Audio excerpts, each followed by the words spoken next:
লেবাননে ইসরায়েলি যুদ্ধবিমান হামলার জবাবে এবার দেশটিতে রকেট হামলা চালালো সশস্ত্র গোষ্ঠী হিজবুল্লাহ। শুক্রবার ১৫০টি রকেট দিয়ে ইসরায়েলের সীমান্ত এলাকায় হামলা চালানো হয়। ইসরায়েলি পাবলিক ব্রডকাস্টার ক্যানের বরাতে এ তথ্য জানিয়েছে বার্তা সংস্থা রয়টার্স। ইসরায়েলের জাতীয় অ্যাম্বুলেন্স পরিষেবা বলছে, এই হামলায় প্রাথমিকভাবে কেউ হতাহত হওয়ার তথ্য পাওয়া যায়নি। এর আগে হিজবুল্লাহ জানায় কাতিউষার রকেট দিয়ে ৭টি হামলা করেছে তারা। পরে তারা জানায় মোট ১৪০টি রকেট দিয়ে ইসরায়েলের বিভিন্ন লক্ষ্যবস্তুতে হামলা চালানো হয়। কাতার ভিত্তিক সংবাদ মাধ্যম আল জাজিরা বলছে, এসব হামলায় একজন হতাহতের তথ্য প্রকাশ করেছে ইসরায়েলি কয়েকটি সংবাদ মাধ্যম। লেবাননের ন্যাশনাল নিউজ এজেন্সি জানিয়েছে, এর আগে গত বৃহস্পতিবার সন্ধ্যায় দেশটির দক্ষিণে কমপক্ষে ৫২টি হামলা চালিয়েছে ইসরায়েল। লেবাননও উত্তর ইসরায়েলে সামরিক স্থাপনায় হামলা চালায়। এর আগে হিজবুল্লাহ নেতা হাসান নাসরুল্লাহ বলেন, সপ্তাহের শুরুতে মারাত্মক বিস্ফোরণ সমস্ত রেড লাইন অতিক্রম করেছে। ইসরায়েলকে অভিযুক্ত করে তিনি যা বলেছেন তা আসলে এক অর্থে যুদ্ধেরই ঘোষণা বলে মনে করছেন বিশ্লেষকেরা। অবশ্য লেবাননে একযোগে পেজার ও ওয়াকিটকি বিস্ফোরণের দায় এখনো স্বীকার করেনি ইসরায়েল। মঙ্গলবার ও বুধবার পরপর দুই ঘটনায় অন্তত ৩৭ জন নিহত ও ৩,০০০-এর মতো মানুষ আহত হন। গত বছরের অক্টোবরে ফিলিস্তিনের গাজা উপত্যকায় ইসরায়েল ব্যাপকভাবে হামলা চালাতে শুরু করে। হামাস তা প্রতিহতের পাশাপাশি ইসরায়েলেও হামলা চালাচ্ছে। এ দ্বন্দ্বে হামাসকে সমর্থন দিয়ে আসছে হিজবুল্লাহ। লেবাননে পেজার বিস্ফোরণের পর ওয়াকিটকি বিস্ফোরণ, একের পর এক বিস্ফোরণে হতাহত অসংখ্য মানুষ। চারদিকে ছড়িয়ে পড়েছে আতঙ্ক, এই বুঝি আবার কোনো বিস্ফোরণ ঘটল। পেজার বিস্ফোরণে নিহত কয়েকজনের জন্য শোক জানাতে বৈরুতের দক্ষিণাঞ্চলীয় দাহিতে লোকজন জড়ো হওয়ার পর ঘটা আরেকটি বিস্ফোরণে বিশৃঙ্খলা ছড়িয়ে পড়ে। একটি ভিডিওতে দেখা যায় কেউ মাটিতে পড়ে আছেন, কয়েকজন চিৎকার করছেন, দৌড়ে সরে যাচ্ছেন লোকজন। সবার চোখে মুখে আতঙ্ক। সংবাদ মাধ্যম বিবিসি জানায়, এমন পরিস্থিতিতে কোনো ইলেকট্রনিক সরঞ্জামকেই আর নিরাপদ বিবেচনা করা হচ্ছে না। লেবাননের সশস্ত্র গোষ্ঠী হিজবুল্লাহর সমর্থকেরা তাদের সাংবাদিকদের দলটিকে বেশ কয়েকবার থামিয়ে বলেন যেন তাদের মোবাইল ফোন ও ক্যামেরা ব্যবহার না করে। লেবাননের স্বাস্থ্য কর্মকর্তারা জানিয়েছেন, দেশ জুড়ে বুধবার ওয়াকিটকি বিস্ফোরণের ঘটনায় অন্তত ২০ জন নিহত ও ৪৫০ জন আহত হয়েছেন।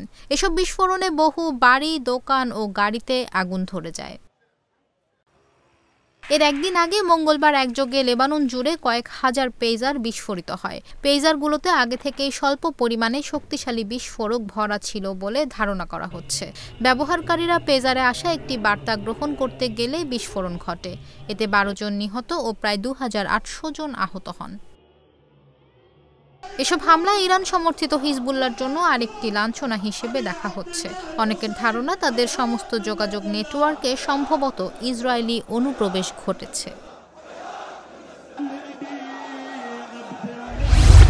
ভারতের পশ্চিমবঙ্গের কলকাতার আরজিকর হাসপাতালে চিকিৎসক ধর্ষণ ও হত্যার প্রতিবাদে আন্দোলনরত জুনিয়র চিকিৎসকেরা কাজে ফেরার সিদ্ধান্ত নিয়েছেন। অধিকাংশ দাবি মানার পর অবশেষে তাদের ৪১ দিনের ধর্মঘট শেষ হতে যাচ্ছে।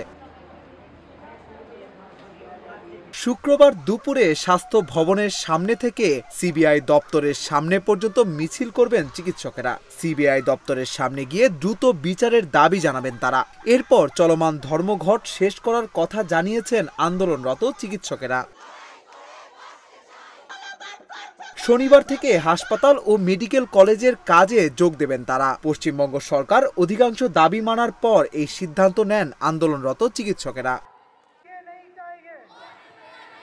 বিক্ষোভকারীদের একজন সাংবাদিকদের বলেন, আমরা শনিবার থেকে প্রয়োজনীয় পরিষেবাগুলো আবার দেওয়া শুরু করব। শুক্রবার স্বাস্থ্য ভবন থেকে সিজিও কমপ্লেক্স পর্যন্ত একটি র্যালি করে রাজ্যের স্বাস্থ্য ভবনের বাইরে অবস্থান কর্মসূচি প্রত্যাহার করব।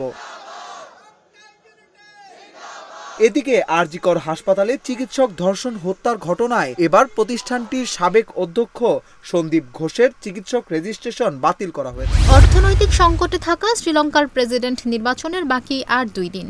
আগামী শনিবার দেশটিতে নির্বাচন অনুষ্ঠিত হবে। এবার প্রতিদ্বন্দ্বিতায় রয়েছেন 4 জন হেভিওয়েট প্রার্থী। এই হেভিওয়েট প্রার্থীরা হলেন বর্তমান প্রেসিডেন্ট রনিল বিক্রমাসিংহে, সাজিদ প্রেমাদাসা, নামাল রাজাপক্ষে এবং অনুরা কুমারা দিশানায়েক। প্রচারেও তারা দিচ্ছেন ভিন্ন ভিন্ন প্রতিশ্রুতি। জরিপেও মিলছে ত্রিমুখী লড়াইয়ের আভাস। তবে দেশটির মানুষ চায় দুর্নীতি রোধ ও অর্থনৈতিক উন্নয়নে কাজ করবে নির্বাচিত সরকার। বার্তা সংস্থা রয়টার্সের এক প্রতিবেদনে এ তথ্য জানা গেছে। 2022 সালে গণ অভ্যুত্থানে প্রেসিডেন্ট গোতাবায়া রাজাপক্ষে সরকারের পদত্যাগের পর এই প্রথম নির্বাচন হতে যাচ্ছে দেশটিতে। নির্বাচনে লড়ছেন 38 জন, তবে নেই কোনো নারী প্রার্থী। ইনস্টিটিউট ফর হেলথ পলিসির জরিপে বলা হয় 36% ভোট পেতে পারেন দিশানায়েক, প্রেমাদাসা পেতে পারেন 32%, আর 28% ভোট নিয়ে তৃতীয় স্থানে বিক্রমাসিংহে। বিশ্লেষকরা বলছেন সেক্ষেত্রে তাদের মধ্যেই হাড্ডাহাড্ডি লড়াইয়ের আভাস মিলছে। নির্বাচনী প্রচারণায় পরিবারের উত্তরাধিকারকেই প্রাধান্য দিচ্ছেন সাবেক প্রধানমন্ত্রী ও 2 বারের প্রেসিডেন্ট মাহিন্দা রাজাপক্ষের ছেলে নামাল রাজাপক্ষে। তবে বিশ্লেষকরা বলছেন এবারের নির্বাচন তার লক্ষ্য নয়। এদিকে দেশটির প্রধান বিরোধী দল এসজেবির নেতা সাজিদ প্রেমাদাসা বলেছেন নির্বাচনে জিতলে দরিদ্রদের অবস্থার উন্নতিতে কাজ করবেন। বাড়তি কর আরোপ করা হবে ধনীদের ওপর। বামপন্থী ন্যাশনাল পিপলস পার্টি জোটের প্রার্থী দিশানায়েক অগ্রাধিকার দিচ্ছেন দুর্নীতি রোধ ও সুশাসন নিশ্চিতে। তিনি জিতলে দেশটির রাজনৈতিক ইতিহাস পাল্টে যাবে বলে ধারণা অনেকের। এবারে নির্বাচনে ভোটার 170 কোটি মানুষ। তাদের আশা নির্বাচিত সরকার দুর্নীতি রোধ এবং অর্থনৈতিক উন্নয়নে কাজ করবেন। 2022 সালের মাঝামাঝি সময়ে সেই বিক্ষোভে শ্রীলঙ্কা জুড়ে কয়েক লাখ মানুষ আন্দোলনে নামে। আন্দোলনকারীদের পদত্যাগের আহ্বানকে উপেক্ষা করেছিলেন গোতাবায়া রাজাপক্ষে। যদিও জনগণের ক্ষোভ কমাতে তার বড় ভাই মাহিন্দা রাজাপক্ষে আগেই প্রধানমন্ত্রীর পদ ছেড়েছিলেন। পেজার বিস্ফোরণের পর ওয়াকিটকি বিস্ফোরণ, একের পর এক বিস্ফোরণে হতাহত অসংখ্য মানুষ। চারদিকে ছড়িয়ে পড়েছে আতঙ্ক, এই বুঝি আবার কোনো বিস্ফোরণ ঘটল। এর মধ্যেই লেবাননে বিমান হামলা চালিয়েছে ইসরায়েল। গত মঙ্গলবার 17 সেপ্টেম্বর লেবানন জুড়ে একের পর এক বিস্ফোরিত হয় কথা বলার যন্ত্র পেজার। এতে বেশ কয়েকজন নিহত ও আহত হন কয়েক হাজার মানুষ। এর একদিন পর বুধবার ফের বিস্ফোরিত হয় কয়েকশো ওয়াকিটকি। এরপর ভয়াবহ আতঙ্ক ছড়িয়ে পড়ে লেবাননের বাসিন্দাদের মধ্যে। এ ঘটনার রেশ না কাটতেই বৃহস্পতিবার 19 সেপ্টেম্বর স্থানীয় সময় রাতে লেবাননের দক্ষিণাঞ্চলে একের পর এক বিমান হামলা চালায় ইসরায়েল। তাদের দাবি এতে হিজবুল্লাহর বিভিন্ন অস্ত্রভান্ডার, 100টি রকেট লঞ্চার ও বিভিন্ন গুরুত্বপূর্ণ স্থাপনায় আঘাত হানে। মঙ্গলবার একযোগে লেবানন জুড়ে কয়েক হাজার পেজার বিস্ফোরিত হয়। পেজারগুলোতে আগে থেকেই স্বল্প পরিমাণে শক্তিশালী বিস্ফোরক ভরা ছিল বলে ধারণা করা হচ্ছে। ব্যবহারকারীরা পেজারে আসা একটি বার্তা গ্রহণ করতে গেলে বিস্ফোরণ ঘটে। এতে 12 জন নিহত ও প্রায় 2800 জন আহত হন। এসব হামলা ইরান সমর্থিত হিজবুল্লাহর জন্য আরেকটি লাঞ্ছনা হিসেবে দেখা হচ্ছে। পেজার বিস্ফোরণকে যুদ্ধ ঘোষণার শামিল বলে আখ্যা দিয়েছেন হিজবুল্লাহর প্রধান হাসান নাসরুল্লাহ। স্থানীয় সময় বৃহস্পতিবার গণমাধ্যমে দেয়া এক বিবৃতিতে হিজবুল্লাহ প্রধান বলেন, বর্বরোচিত এই হামলা লেবাননের বিরুদ্ধে ইসরায়েলি বাহিনীর যুদ্ধ ঘোষণার শামিল। লেবাননে ঘটানো পেজার বিস্ফোরণ দেশের সার্বভৌমত্ব এবং নিরাপত্তা ব্যবস্থাকে প্রশ্নের মুখে ছুড়ে দিয়েছে। তাই হামলাকারীদের এর যথাযথ উত্তর দেওয়া হবে বলেও জানান তিনি।